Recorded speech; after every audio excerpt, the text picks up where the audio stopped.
Oi, pessoal. Olá. Olá a todos que estão aparecendo conosco aqui. Muito obrigada da presença de vocês.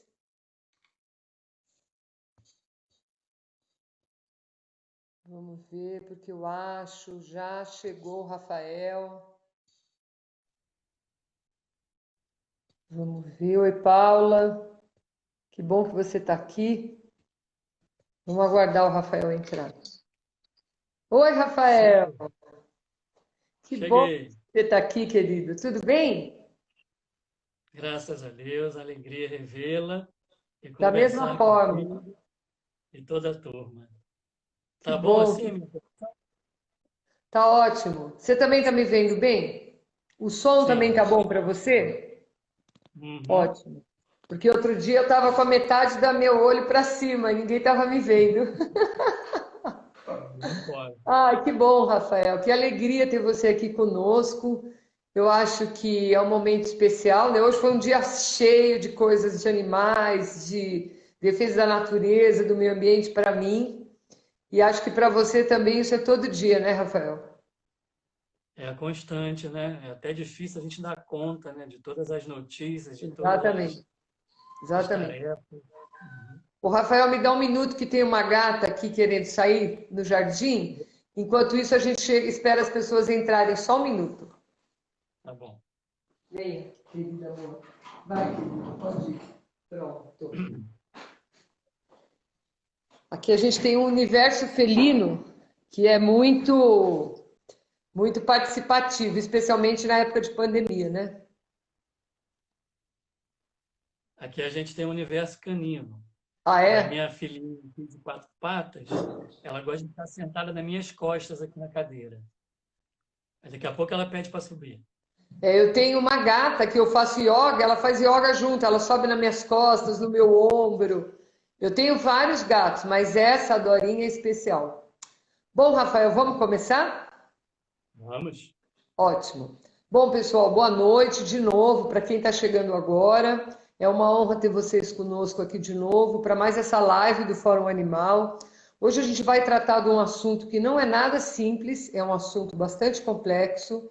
E a gente tem o prazer de estar trazendo o Rafael para falar conosco aqui, que é uma pessoa que tem dedicado uma boa parte da sua linha de estudo, se não quase a totalidade, eu não posso dizer a totalidade, porque vocês vão entender quando eu chegar no final, a entender toda essa questão e a fazer uma importante discussão sobre a exportação marítima de gado vivo. Então, o que existe por trás dessa prática cruel, né? Nós propositadamente pensamos nesse título para a nossa conversa com vocês hoje, e nós gostaríamos que, se vocês tiverem perguntas, colocações, vão fazendo, e nós vamos fazer um diálogo aqui, trocando a nossa experiência nesse tema.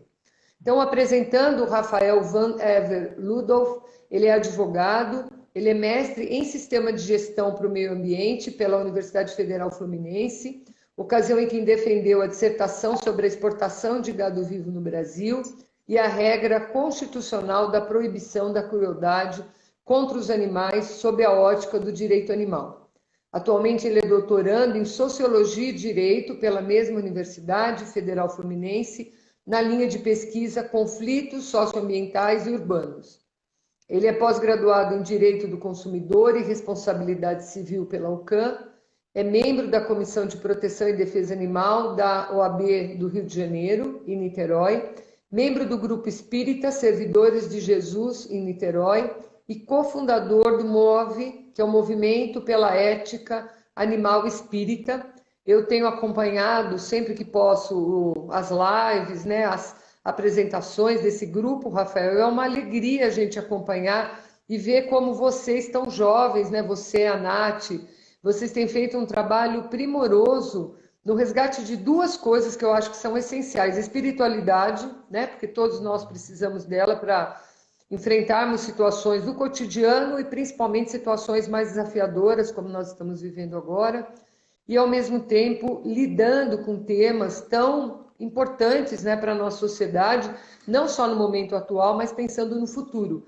E não esquecendo que não é só o nosso futuro que importa, mas também importa o futuro dos animais, da natureza. Então, eu te agradeço muito, viu, por essa linha do seu trabalho e que você continue assim nos enriquecendo com o seu saber. Então, eu queria deixar você agora fazer sua apresentação para a gente começar o nosso bate-papo. Maravilha. Primeiramente, saúdo você, minha querida amiga Vânia, ao Fórum Animal e toda a equipe que trabalham arduamente. Vocês têm um papel importante no meu despertar para o direito animal, que talvez nem saibam. Não E quero mesmo. saudar. Vou contar. E quero saudar também todos os participantes.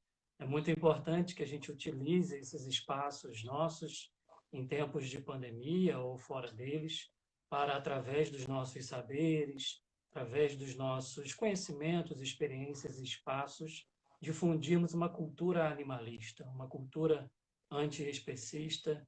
Então, estar aqui junto com o Fórum, junto com a doutora Vânia, que tem um papel importante no meu despertar para a questão animal, é para mim motivo de muita alegria. Então, Vânia, lá em 2016, houve um evento do Fórum Animal aqui em Niterói, lá no Caminho Niemeyer. Foi um Sim. seminário do Fórum Animal. E eu estava conversando com o Caminho Niemeyer porque ia realizar um congresso aqui em Niterói. E lá eu encontrei um flyer, e eu ainda não era da área do direito animal. Encontrei aquele flyer falando de direito animal, de defesa animal, de especismo. Eu falei, nossa, que coisa interessante. Vou lá assistir, era no dia seguinte. Aí cheguei lá, logo da entrada, encontrei um estande de livros, vendendo livros da Irvênia Prada, que para a gente é uma grande referência na área espírita, né, do qual sou militante. E entrei no seminário e a doutora Vânia estava fazendo lá uma preleção. E você falou assim, em 5 minutos, com tanta intensidade, tanta informação em 5 minutos, com tanta segurança, que eu saí dali com minha cabeça, meu Deus, é isso que eu preciso procurar. E foi muito importante para eu dar o meu primeiros passos, né, nessa busca aí de uma cultura animalista, de me dedicar e me especializar para o direito animal. E desde então tenho dialogado muito com o Fórum, com a Elizabeth MacGregor aqui em Niterói, fazendo trabalho juntos, enfim, e me valendo da experiência de vocês, que perante a experiência de vocês sou um aluno.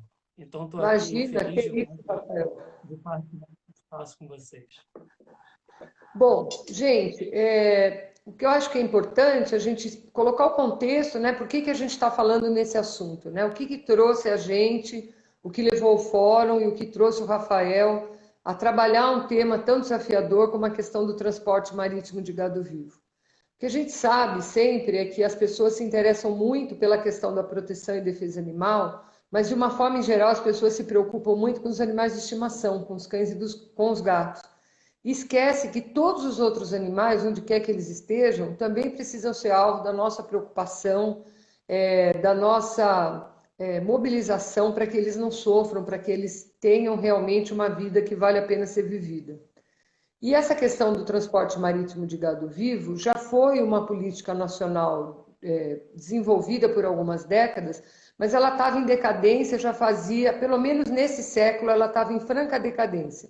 Inclusive, existiam relatórios de grandes empresas hoje, e eu odeio dizer isso, grandes indústrias, né, produtoras da carne, eu acho essa expressão horrível, e na verdade eles, pela questão do mercado, eu acho que, não sei, o Rafael vai poder contar melhor, uma conjunção de fatores, talvez o investimento econômico disponível, começou a se produzir muito gado, teve um momento onde a gente não tinha mais aonde colocar tantos animais no mercado interno ou encontrar parceiros no mercado externo.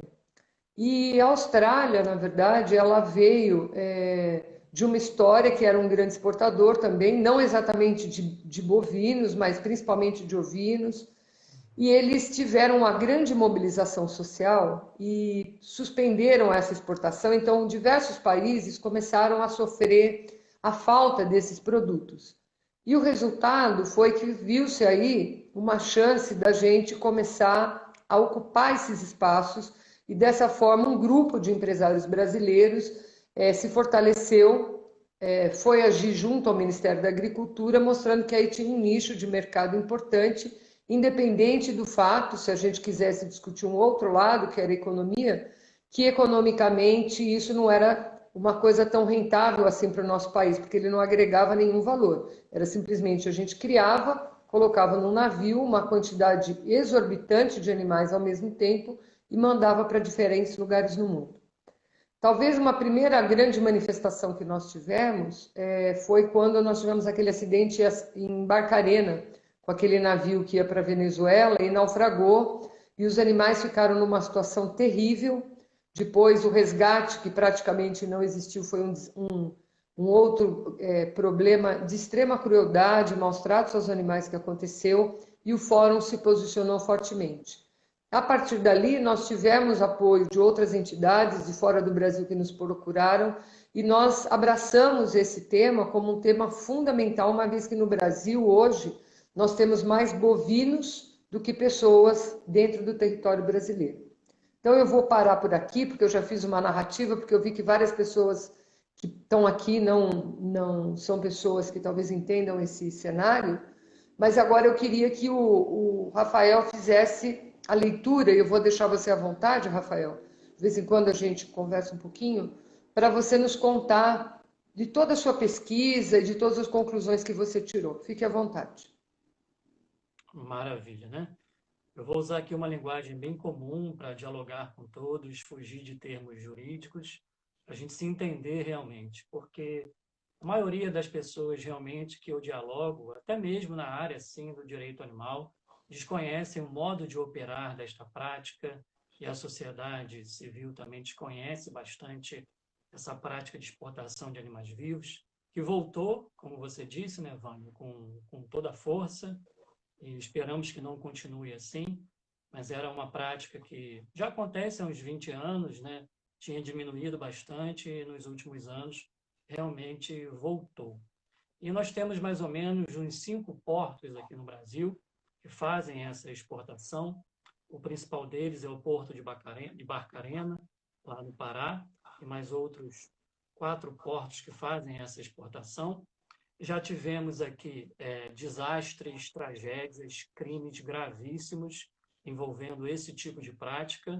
A doutora Vânia citou apenas um deles. Tivemos pelo menos 5 aqui que ceifaram vidas assim de milhares de animais, prejudicaram as populações ribeirinhas afetadas por aquela poluição, afetaram também ambientalmente as águas, os rios, né, de onde os cadáveres daqueles animais ficaram. Então, tem um potencial nocivo ambientalmente, individualmente, para os animais e também para os humanos, tanto aqueles submetidos a esta prática, quanto aqueles que podem vir a ser atingidos por um desastre desse, muito grave. Então, afeta os 3 níveis: humano, não humano e ambiental.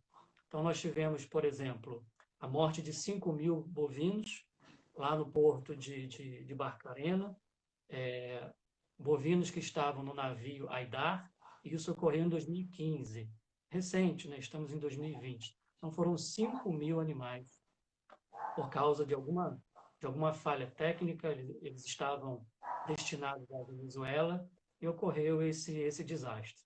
Tivemos também queda de bovinos recentemente no embarque aqui no navio FM Espiridon, no embarque lá no Porto de São Sebastião, em São Paulo. Então, ali também animais caíram, e uma coisa muito trágica.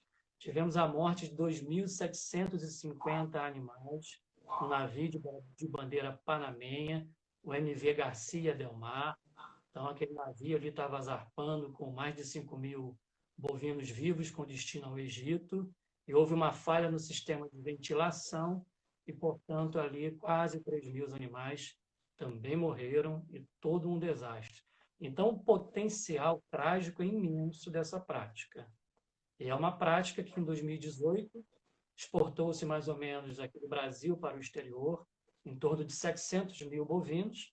Existia uma expectativa, uma projeção de exportar em 2019 1 milhão, e o Brasil vem firmando protocolos, vem anunciando viagens, vem anunciando aí acordos com países superpopulosos para fazer mais exportações de animais vivos. Então, a gente está Rafael, num acho que cenário. uma coisa importante da gente explicar para quem não entende dessa prática é que algumas viagens, especialmente anteriormente, elas eram com grupos, vamos dizer assim, reduzidos de animais. Como eu falei, você confirmou, cerca de 5.000 animais. Hoje em dia não é mais assim. Hoje em dia, as cargas que partem do Brasil, principalmente do Porto de Santos, Porto de São Sebastião, o Porto no Pará, eles levam cerca de 25.000 animais por viagem, né? Então, são aqueles navios enormes, navios que já foram usados para outras finalidades, que foram adaptados para esse transporte, né? E a gente não pode esquecer, quando a gente fala que os animais são transportados e que tem todos os tipos de dano, mas o dano principal é o sofrimento que esses animais têm desde o momento quando eles saem da fazenda onde eles estavam, né, onde eles já estavam ali num sistema de criação, e depois eles têm uma cadeia, né, de transporte até que eles cheguem no destino final. E o Rafael estava me contando, né, Rafael? Gostaria que você colocasse o período de tempo até a destinação final no país onde eles vão e são finalmente abatidos. Exatamente, né? Geralmente se fala desse transporte marítimo só citando esse tempo ali relativo de transporte pelo oceano, de 15 a 25 dias em torno, né? Mas antes dessa viagem por via marítima, há grandes viagens por via terrestre e depois, quando esses animais chegam no país de destino. Então, há outra quarentena, outro transporte por via terrestre até o seu destino fatídico, que é o abate ou produção, enfim, questão genética para algum plantel que precisa ser recuperado.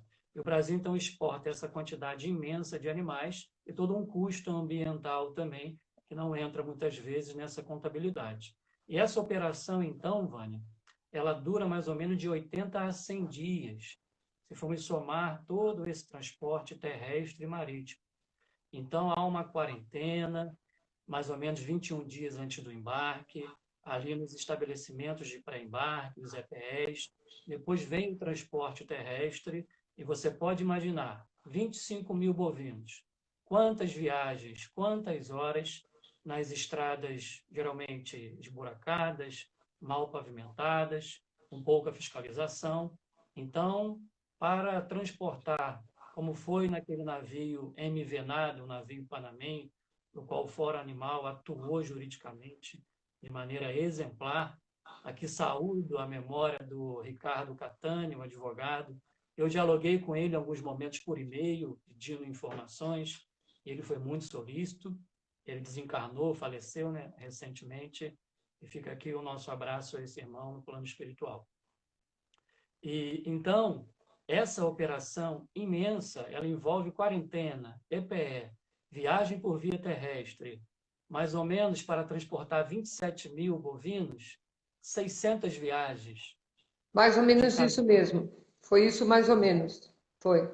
Então, né, e vem todos os dejetos, geralmente viajam em pé, sem comer, sem beber água, e quando chega lá no local para serem embarcados em navios, também utiliza-se de bastões elétricos, né, para que eles passem por aqueles corredores até entrarem no navio.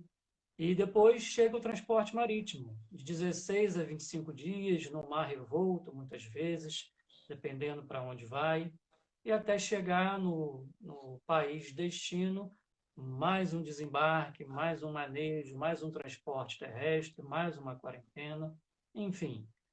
Eu entendo que viola a regra constitucional de vedação da crueldade, que está na nossa Constituição, no artigo 225, parágrafo 1º, inciso 7, que viola também a Lei de Crimes Ambientais, no seu artigo 32, e outras normativas nacionais e internacionais, sobretudo por essa continuidade e intensidade do sofrimento causado a esses animais, em virtude do tamanho, da extensão dessa operação.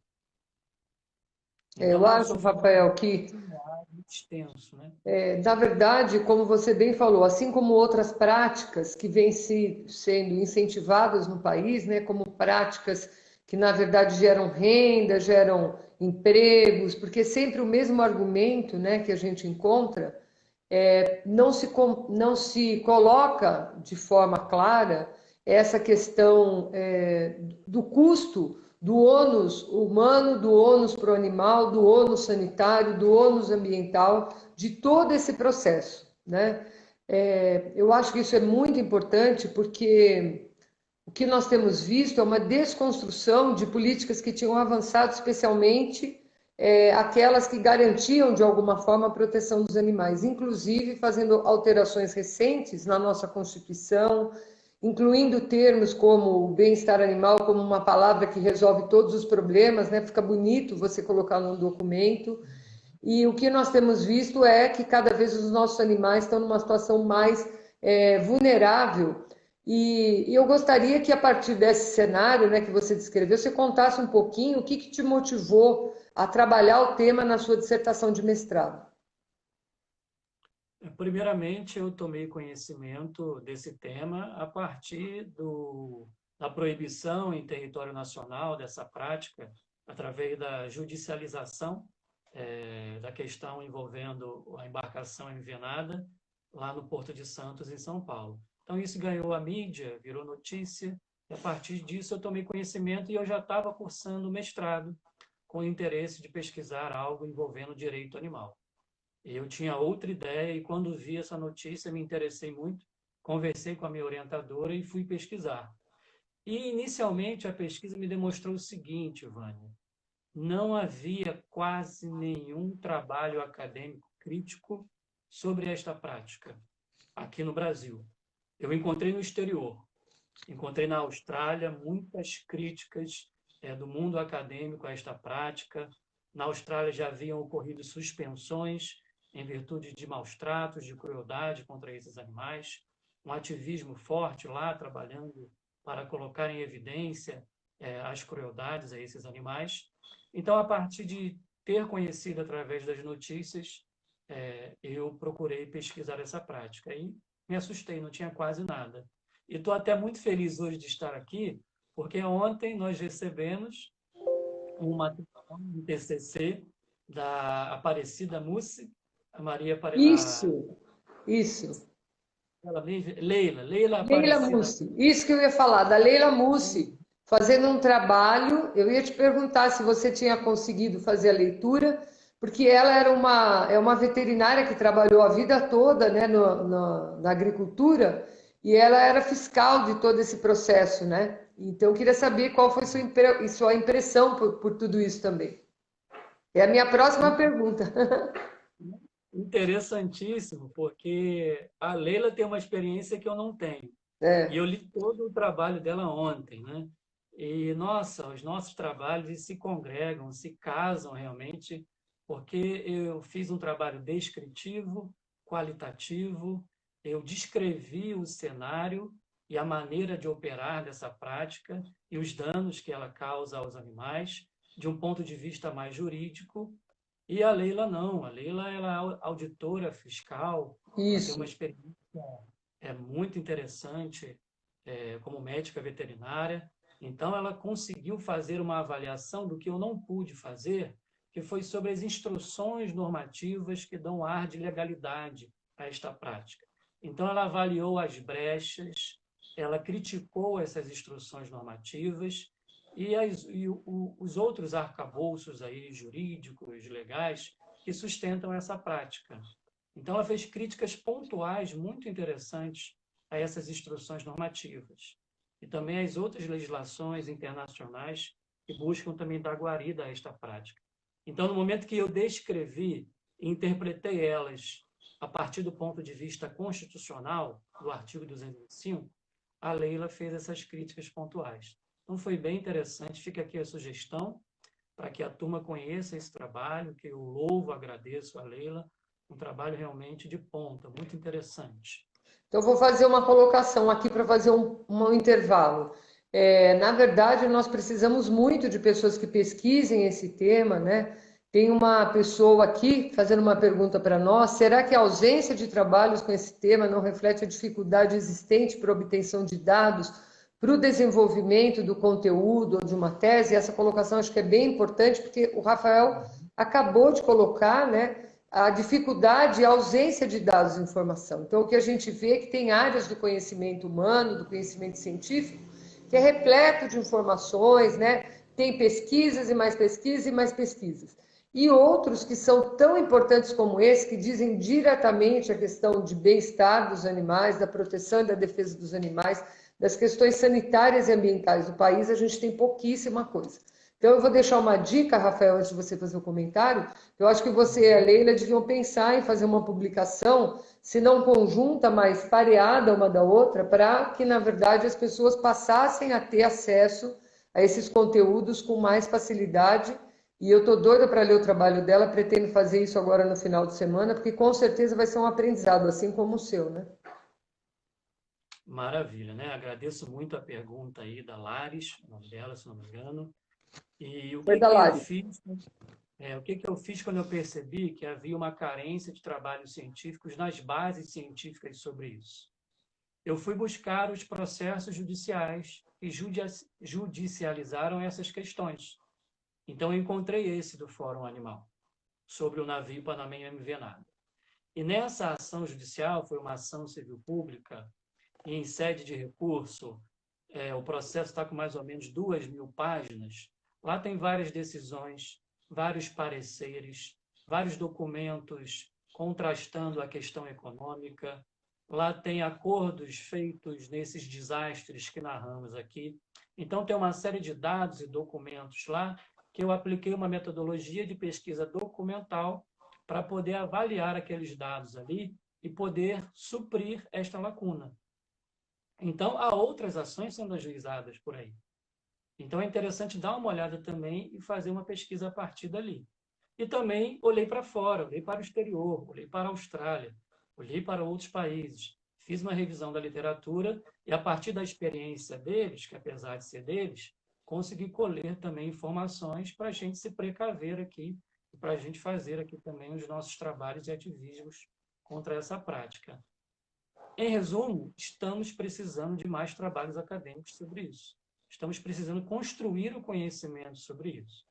E, certamente, é fácil constatar que essa prática viola a dignidade dos animais, viola a Constituição, viola a lei de crimes ambientais. É uma prática onde se discute mais ou menos a questão econômica, né, Vânia? Isso. Se é relevante ou se é irrelevante economicamente, e muitas vezes fica de lado a questão do animal como indivíduo, o respeito à sua dignidade, e esse é o aspecto do direito animal, fazer esse olhar do animal como valor em si mesmo, como valor próprio. E sobre a questão econômica também, ao meu ver, no que eu pesquisei, no que apareceu, é irrelevante, é injustificável economicamente, apesar de serem utilizados esses argumentos para se manter essa prática. Então, a gente precisa construir o conhecimento, criticando as instruções normativas, criticando a questão econômica, criticando a questão ambiental e criticando a questão animal. E tudo mais que pode aparecer nesse nicho. É ótimo o pesquisador que está aí fazendo seu TCC, está na pós-graduação. É um assunto maravilhoso para se pesquisar. E uma coisa que eu queria lembrar, Rafael, queria que você me ajudasse a mostrar isso. Nós temos, na verdade, uma carência de profissionais da área jurídica informados sobre essas questões.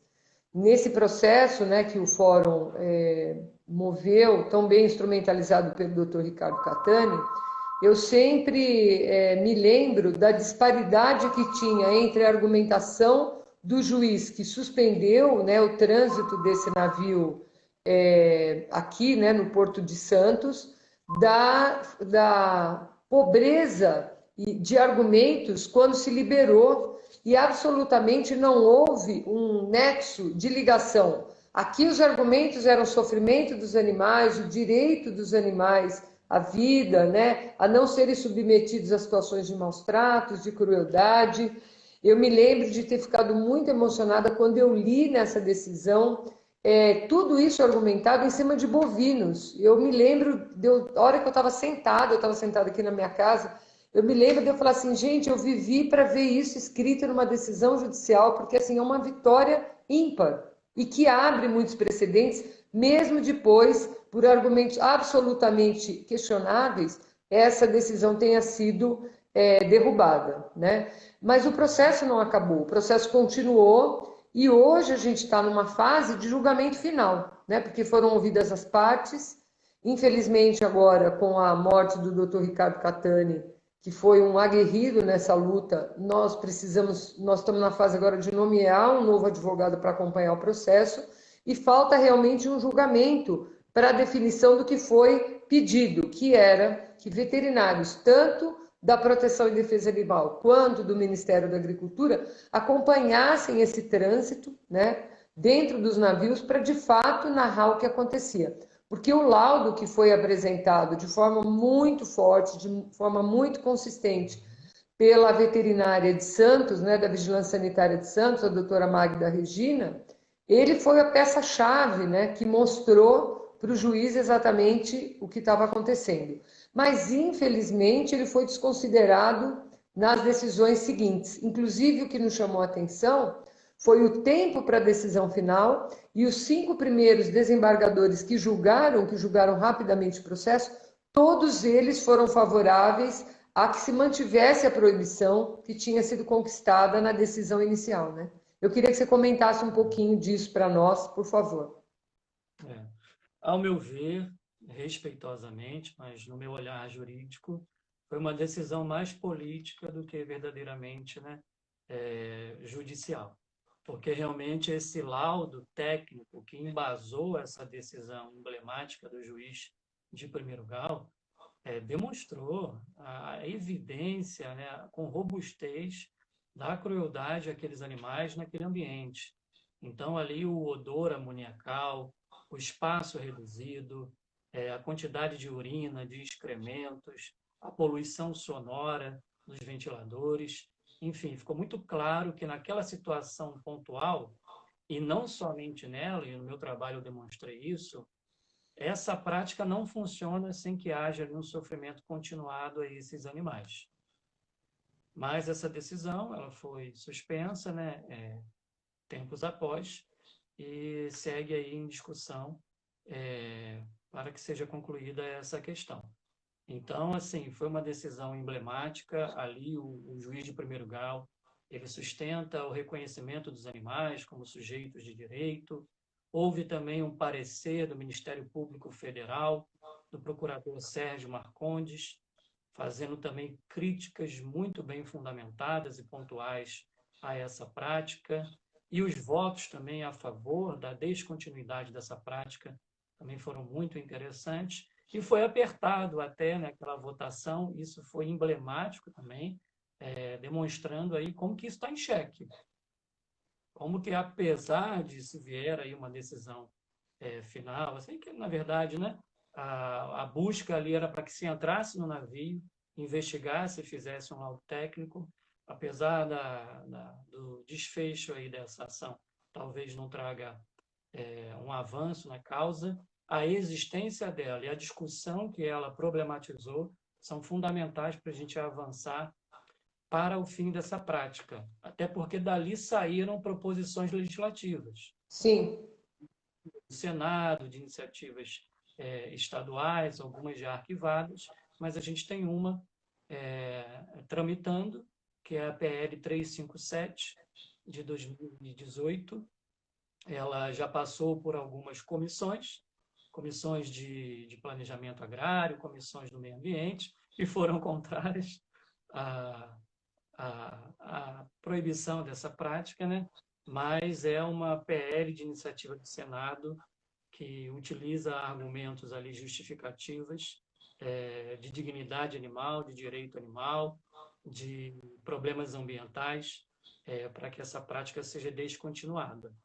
É interessante também, doutora Vânia, antes de te passar a palavra, que o argumento mais utilizado, do econômico, ele esbarra em um artigo da Constituição, que é o 170.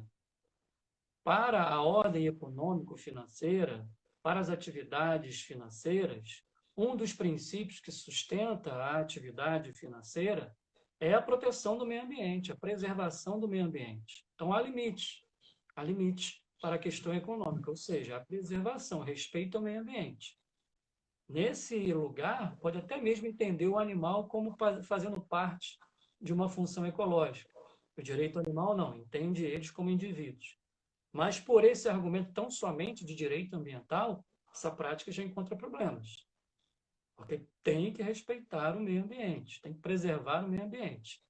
E a poluição que essa prática causa, fica aí o convite para os pesquisadores, é também muito danosa, muito nociva.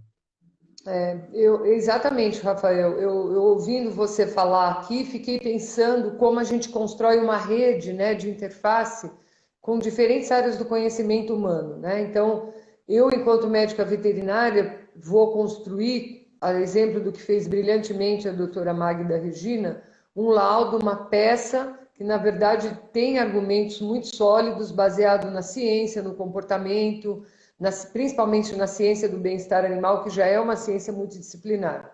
Quando a gente abre, eu costumo dizer assim, abre a janelinha, olha do lado, por exemplo, da ciência que fala sobre as questões do ambiente, a gente acha uma quantidade enorme de áreas onde a gente precisa de profissionais, de estudantes que pesquisem, que se aprofundem nesse tema, né, para descortinar de fato o que está acontecendo em relação àquela prática de forma muitas vezes direta, mas nunca lembrada, é um problema. Outra questão é a questão da economia, da geração de emprego, como você bem colocou, né?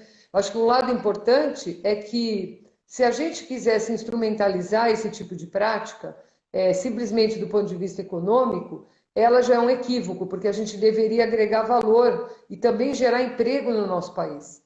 Muitos desses animais que são encaminhados para o abate em outros países, eles vão para práticas de abate que estão ligadas a práticas religiosas, né?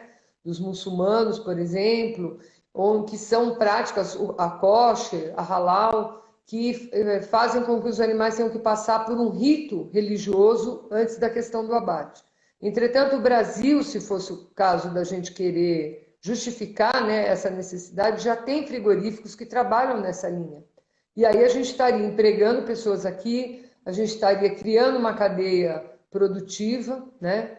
Apesar do que a gente tem visto recentemente, que eu não posso me furtar a deixar de falar, que é o surto, né, de problemas que tem acontecido além da pandemia com esse público que trabalha nos frigoríficos no mundo todo. A gente começou a ter relatos nos Estados Unidos, no Brasil, na Alemanha, em outros países, como sendo um foco muito importante da multiplicação do coronavírus, né, criando um caos, porque o que nós estamos vendo é que não existe um plano de contingenciamento em lugar nenhum. Se eu não vou poder abater o animal aqui e agora, o que eu vou fazer com ele? E aí, infelizmente, os animais são de novo tratados como uma mercadoria ainda pior, eles são abatidos, são eliminados, não é nem um abate, é uma eliminação de forma absolutamente questionável, por métodos que, de uma forma geral, não são usados mais em lugar nenhum, mas acabam sendo aceitos por não ter outra alternativa. Então, isso eu acho que é o mais cruel ainda de todo esse processo, né? Que essa questão do hábito da alimentação com esses animais, ainda de uma forma tão especial, crie tantos caminhos, né, para que a crueldade e os maus tratos se multipliquem com essa espécie que já é tão, vamos dizer assim, perseguida, né, pela espécie humana há tantos séculos. É verdade, né? Já é um alvo comum, né, das atividades humanas. Uma coisa importante, doutora Fernanda, que eu fiz nesse trabalho foi, através da revisão da literatura, construir uma figura, uns 10 fatores de mortalidade que mais apareceram nas bases científicas, de acordo com os critérios que utilizei. Então, eu construí ali 10 fatores de mortalidade, né, em todo esse processo envolvendo aí a exportação de animais vivos. Então, o primeiro deles, que causa realmente muito sofrimento a esses animais, é a produção elevada de amônia e urina. Então, você imagine ali esses animais, né, amontoados, com espaços inadequados. Isso também apareceu muito na pesquisa que fiz. Então, aquilo ali agrava até mesmo o aquecimento do ambiente, né? Dificulta a respiração e prejudica realmente esses animais. Outros fatores, eu não vou citar aqui os 10, só trazendo alguns para a gente conversar, é o estresse térmico. Talvez é um dos fatores, o segundo fator de mortalidade desses animais em várias embarcações. Estou falando aqui em várias embarcações, e como a doutora bem disse aqui no início da nossa conversa, são embarcações que foram adaptadas a fazer esse transporte de animais. Ou seja, uma adaptação, uma adequação que não resolveu, né, o problema. Na Exatamente. verdade, é um fator determinante de causação de sofrimento desses animais. O solo inadequado, apesar de buscarem fazer adaptações, né, para os cascos deles. Enfim, então, navios construídos em 1990 e 1980 passaram por algumas adaptações e são inadequados para transportá-los, né? Inadaptação alimentar, lesões pelo mar revolto, higiene deficiente. Então, a gente encontra também o estresse por si só pela viagem, a dificuldade para deitar e descansar. Você imagina, transporte terrestre, transporte marítimo, transporte terrestre de novo, em condições totalmente artificiais para o modo de vida desses animais, tipicamente, originariamente. Deixa eu Então, só você, fazer um como recorte veterinário, nisso que você imagina. está falando, Rafael, que a gente tem problemas graves do ponto de vista da expressão do comportamento natural, né? Se a gente pensar na questão do que hoje nos dá uma ferramenta muito sólida para entender e para argumentar a questão do sofrimento dos animais, é a ciência do bem-estar animal. E a ciência do bem-estar animal, ela prima por partir de um ponto onde o que importa é que os animais sentem, né? Como eles estão se sentindo naquele momento. Esse é o ponto central, não como aquilo que nós achamos que eles precisam ou como nós interpretamos que eles estão sentindo. E aí o que a gente vê é que, do ponto de vista das 5 liberdades, todas elas estão comprometidas de forma muito importante. Ou seja, em todo esse processo, ou a gente tem ausência de bem-estar ou o grau de bem-estar desses animais é extremamente baixo, né? Então, eu acho que isso é bem importante a gente deixar claro, porque muitas vezes as pessoas querem, como eu já disse anteriormente, usar a expressão bem-estar animal para criar uma certa tranquilidade para as pessoas que são leigas sobre todo esse processo. E outra coisa que é importante, a gente não vê as notícias desse tipo de prática na mídia, ou seja, eu faço todo esse processo, excluindo a mídia de participar, de divulgar, porque assim eu posso introduzir uma prática que é absolutamente condenável no país, argumentando que já que nós somos o país do agronegócio, então nós podemos também incluir mais esse item num cardápio que já é super questionável do ponto de vista de todos os danos que a pecuária traz, do ponto de vista do bem-estar coletivo, que é o que a gente precisa no país e no mundo, né?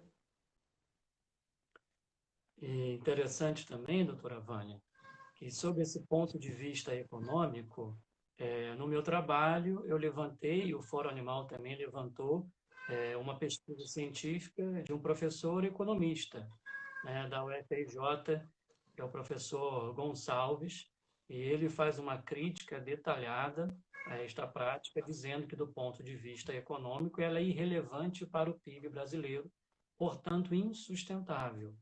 E ele traça até algumas diretrizes para que este setor, ao longo de algum tempo, se me recordo bem, 2 anos, ele possa extinguir essa prática.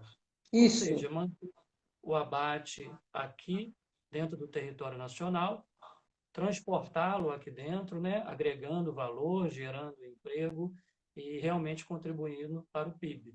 Mas a exportação em si ela é prejudicial. Aí vem a resposta à pergunta dessa live, né? A quem atende essa Isso, prática? isso, Não Rafael. atende a sociedade brasileira, se não atende a dignidade dos animais, se não atende ao meio ambiente, pois é potencialmente nociva diante dos desastres que já narramos aqui e diante dos dejetos e tudo mais que é jogado nas estradas brasileiras e também no oceano. A Sociedade de Santos, quando aqueles animais embarcaram lá no navio Envenada, ficou assustada, abismada com o odor que à distância já atingia, né, a população. Então, a sociedade brasileira não atende. A quem atende? Não é a sociedade brasileira. Não.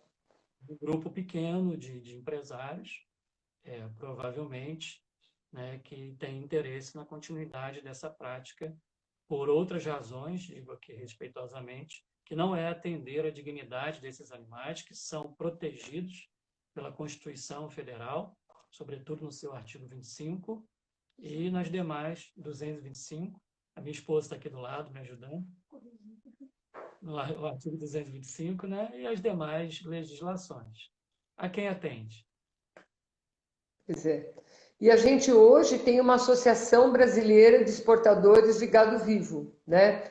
Eu tive a oportunidade de participar de um debate no Canal Rural, estava presente o presidente e o vice-presidente dessa associação. O debate foi com o vice-presidente, porque o presidente tinha um outro compromisso, e assim, absolutamente complexo você entender exatamente qual é a preocupação que eles têm. Eles só têm preocupação com o lucro, com as perdas econômicas, quando, na verdade, nós temos milhões de problemas envolvidos, né? O ganho econômico ou a perda.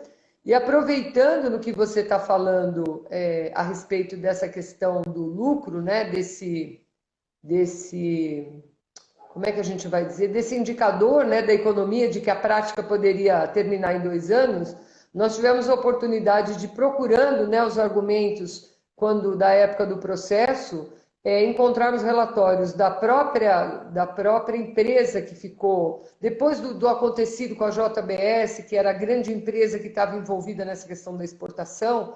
Outras empresas, como a Minerva, vieram para o mercado e nós encontramos relatórios deles que estavam disponíveis, então são de acesso público, não é nada escondido, a gente foi procurar, não, que contraindicavam essa prática, né? Contraindicavam como sendo uma prática que não agregaria valor e que não tinha interesse também no mercado internacional. Então, quando eu lá atrás falei que era um nicho muito específico de mercado que o Brasil tentou atender e a partir dele começou a criar outras demandas, é porque isso foi um fato, né? Então, eu acho que essa economia depredatória, né, essa questão do agronegócio tão absolutamente depredatório, são questões que nós precisamos estudar melhor. Há pouco, a Lari, acho que fez uma pergunta bem interessante aqui, uma colocação bem interessante, dizendo que a área das ciências humanas deveriam se dedicar mais a estudar essas questões das práticas que estão no país. Eu tenho acompanhado com um grupo de estudos de bem-estar animal da USP, do professor Adroaldo Zanella. Todas as quintas-feiras, no horário de almoço, ele traz um especialista de alguma área para falar. E ele já trouxe alguns especialistas da área de ciências sociais que têm trazido uma contribuição muito valorosa, porque, diferentemente de vocês, Rafael, que estudam, né, dentro da área das ciências humanas, uma série de questões ligadas às práticas da sociedade, para nós que não somos dessa área, para nós que somos da área da ciência, isso não é a rotina. E eu costumo dizer que faz muita falta, por exemplo, na medicina veterinária, a medicina veterinária social, que estaria trazendo para nós um ganho muito grande, né? Para que, na verdade, a gente não incorresse no que o doutor Vicente de Ataíde, que está dando a honra de estar conosco aqui, doutor Vicente, muito feliz de ver o seu presente conosco, do dano moral coletivo, né? A gente, na verdade, percebe que nós precisamos avançar em várias áreas e não simplesmente atender o mercado ou os empresários. Então, eu costumo dizer que antigamente a gente tinha na veterinária a área de extensão rural, que você trabalhava com o pequeno produtor, com aquele produtor que estava dentro de uma região e precisava de um apoio sobre todas as medidas de controle. Isso tem acabado. A gente hoje tem formado fortemente profissionais para trabalhar na questão da produção industrial, o que é um erro, porque a produção industrial não só não atende o mercado interno, né, brasileiro, como ao mesmo tempo cria situações complexas que envolvem, como você bem colocou, Rafael, desde o começo, a questão dos animais, a questão do meio ambiente e a questão da sociedade humana, né? Então, essa malha que se forma, ela, na verdade, não traz nenhum benefício. E, artificialmente, nós temos grandes empresas que apoiam propagandas na mídia, incentivando que isso continue, como se isso fosse a maior prática. Tem até uma propaganda dessa que fala que é a riqueza do Brasil, né? Quando a riqueza do Brasil não é essa. Rafael, como a gente tem daqui a pouco o nosso tempo já vai encurtando, eu gostaria que você falasse como você vem acompanhando, dentro dessa questão da sua área de estudo, como o direito animal pode ser uma ferramenta que possa construir um futuro mais digno e mais justo, pelos animais. Você pode aproveitar esses cerca de 10 minutos que nós temos para, um pouquinho menos, para terminar a nossa live e abordar um pouco sobre isso? Sim. E quero aproveitar também para fazer um comentário ao questionamento aqui da Larissa, que é uma amiga querida. Eu estou estudando sociologia e direito agora no doutorado, justamente para ampliar o meu olhar sobre essa pesquisa, sobre a questão da exportação de animais vivos. Então, eu quero investigar essas narrativas do agronegócio, dos interessados no desenvolvimento dessa prática, para entender os tipos de compromissos e o que essa malha ampliada de exploração desses animais afeta, a quem ela afeta. Então, da onde saem esses animais? Então, tem questões de desmatamento, tem questões de populações tradicionais, tem seres humanos ali, como a Larissa disse, que vêm sofrendo com esse desenvolvimento do agronegócio. Então, eu quero pegar desde a ponta, com esse olhar social e também jurídico, para entender todo esse mundo de exploração dos humanos e dos não humanos, que sofrem com essa prática, assim como o meio ambiente. Então, a questão é realmente muito ampla. Eu hoje fui dar uma olhada aqui no Google sobre esta questão, coloquei lá exportação de animais vivos e apareceu algumas empresas fazendo assessoria para você exportar animais vivos, né? Então, há muitos interessados realmente visando tão somente o lucro, se valendo da exploração desses animais nessa prática. Então, te agradeço muito, Larissa, o questionamento e fica aí o convite para mais pessoas pesquisarem e estudarem isso, né?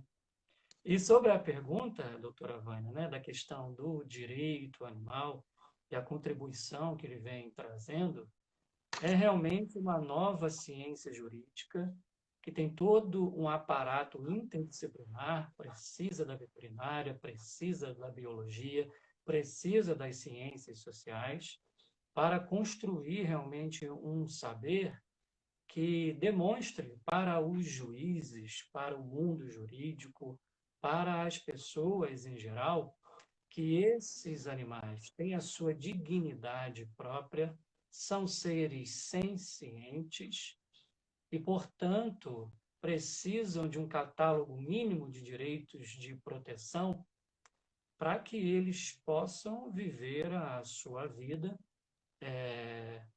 a partir das suas liberdades, a partir da sua maneira de se relacionar com os seus. Então, assim, é um direito que humaniza as pessoas. É um direito que nos dá uma visão mais ampliada sobre a coabitação entre humanos e não humanos, sobre direitos morais de humanos e não humanos, porque trabalha para o fim da exploração de animais e também de humanos. Utilizando até uma frase aqui do Peter Singer, a libertação animal é também uma libertação humana. Então, é um direito de suma importância para desenvolver um senso de justiça, para restituir a esses seres tão explorados também um status de vida e não de coisa. Eu gosto muito de uma frase que diz assim: fomos capazes de dar status de coisa ao que a natureza deu a graça da vida.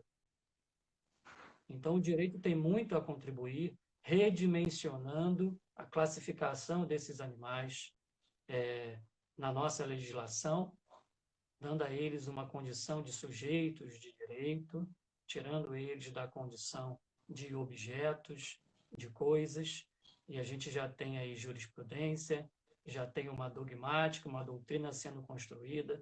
O doutor Vicente tem feito um trabalho primoroso nesse particular, e a gente precisa informar isso aos advogados, aos juristas, aos juízes, porque pouco conhecem ainda o direito animal, pouco conhecem ainda o critério da ciência. Então, é um trabalho realmente de formiguinha e que a turma aí do direito animal, junto com toda a turma da veterinária e os demais, tem se esforçado e feito um trabalho lindo para que a gente passe a olhar de maneira diferente esses seres que sem eles não estaríamos aqui. Eu queria lembrar que a professora Carla Molento, que é sempre uma inspiração ouvi-la, né, com a contribuição que ela traz primorosa sobre a gente entender de fato que é a ciência do bem-estar animal está conosco. E eu acho que, acima de tudo, Rafael, a gente tem conseguido nos últimos anos, apesar de todos os desafios, ampliar essa rede de pessoas, de colaboradores, de pesquisadores, de cientistas, de pensadores, de pessoas da área do direito, da área da veterinária, da própria zootecnia, da área da economia, e agora nós estamos precisando trazer essas questões realmente das ciências sociais para agregar de forma muito forte, nessa rede a segurança que nós precisamos para dar um passo que mostre realmente que a nossa sociedade é capaz de mudar o seu marco civilizatório, né?